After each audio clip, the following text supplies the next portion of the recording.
কারো অর্থ সম্পত্তি মেরে খাবেন না। ভাইয়ের সম্পত্তি বোন, বোনের সম্পত্তি ভাই, বাবার সম্পত্তি অন্য ছেলে মেয়েদেরকে দিয়ে দেয়, এগুলো কিন্তু খুব খারাপ জিনিস। আল্লাহ রাব্বুল আলামিন পছন্দ করেন না এগুলো। কার সম্পত্তি বলতে পারবেন? আপনি এসেছিলেন খালি হাতে, যাবেন খালি হাতে।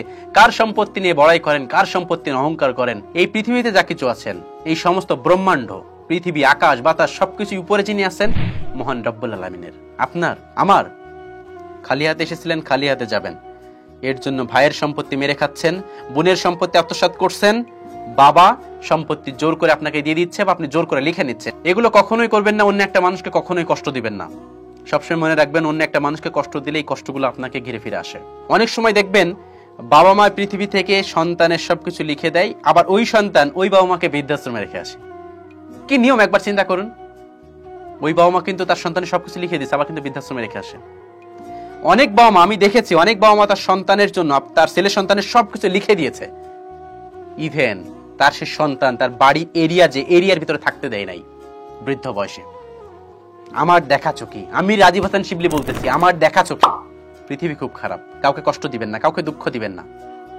আমি বললাম যে গল্পটা, যে আমার দেখা চোখে একজন মানুষ তার সন্তানের সম্পর্ক সবকিছু লিখে দিয়েছে, অন্য সবাইকে ঠকিয়ে, পরে সেই সন্তান তার এরিয়াতে পর্যন্ত থাকতে দেয় নাই। আবার যখন সেই মানুষটা পৃথিবী থেকে চলে যায়, তখন তার সন্তান এমনও কথা বলেছে যে বেশিক্ষণ লাশ রাখা উচিত না, বেশিক্ষণ রাখতে নেই, যত দ্রুত দাফন করে দেওয়া যায় ততই ভালো, কারণ আমাদের কাজ আছে, আমাদের কাজে যেতে হবে। পৃথিবী কি খারাপ, এই জন্য কাউকে কষ্ট দিবেন না। কারোর সাথে প্রথমবার দেখা হয়েছে মানে পরবর্তীতে দেখা হবে এমন কিন্তু নয়। যে মানুষের সাথে 5 মিনিট আগে দেখা করে আসলেন, 5 মিনিট পরে দেখা করতে পারবেন কিন্তু আপনি জানেন না। রিয়েলাইজ করবেন, কথা ট্রাস্ট করার চেষ্টা করুন, একটু বোঝার চেষ্টা করুন। এই পৃথিবীতে কাউকে কষ্ট দিবেন না।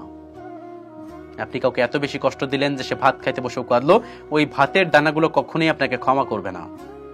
আপনি কাউকে এতটা কষ্ট দিলেন যে সে জায়নামাজে বসে কাঁদলো, ওই জায়নামাজ কখনোই আপনাকে ক্ষমা করবে না। আল্লাহ রাব্বুল আলামিনের সামনে সে নিজেই বলবে। কোনো মানুষকে আপনি এত কষ্ট দিলেন যে সে রুহু পর্যন্ত কেঁপে উঠলো, সে মানুষ হয়তো ক্ষমা করে দিয়েছে, কিন্তু তার রুহ কখনোই আপনাকে ক্ষমা করবে না। মনে রাখবেন, সবসময় মনে রাখবেন, উপরে একজন আছেন, তিনি আপনাকে দেখছেন, সবসময় আপনাকে প্রদর্শন করছেন, সবসময় আপনার ভিডিও করা হচ্ছে।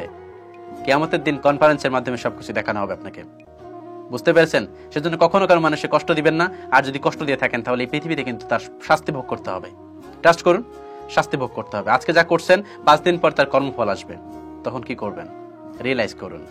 আল্লাহ রাব্বুল আলামিন আমাদের সবাইকে বোঝার তৌফিক দান করুন এবং আমাদের সঠিক পথে চলার তৌফিক দান করুন। আমিন।